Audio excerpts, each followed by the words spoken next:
Good evening. Ayan, so ngayong gabi magluluto tayo ng sikad-sikad.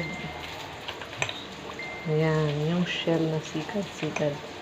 So gigisa lang natin yan. Ayan.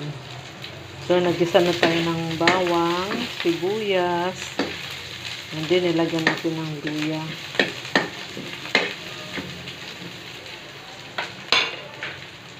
And then lagyan na natin yung shell. So, yan makikita natin yung shell. Buhay na buhay pa ang kanyang, ayan. So, yun ang kanyang laman. Lumalabas yung kanyang laman. Ayan. So, ibig sabihin, ayan, sariwa pa yan. Nakikita yung laman niya. Tingnan natin, ayan. Yun, yung ito sa loob. Yun. So, ayan, lagay na natin.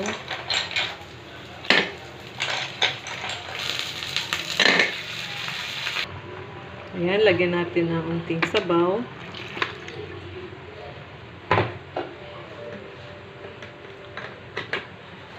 Then, lagyan natin ng kalamansi.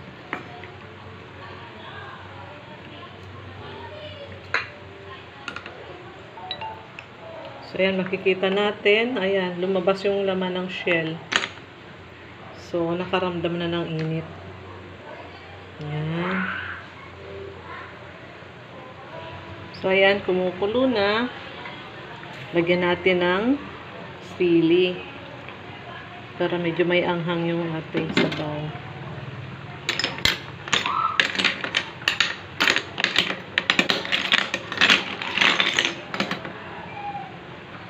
Ayan, so ayan. Luto na yan pag ganyan. Ayan, pwede na natin i-serve. Ayan, so ayan na yung ating shell na sikad-sikad. Ayan, luto na. Pwede nang kainin. Ayan, so try natin magtanggal ng isa, no? Ayan. So, hihilain lang natin yan. Ayan. Ganyan ang laman ng ating shell. Ayan. So, ito hindi naman kasali. Yan ang kanyang matigas.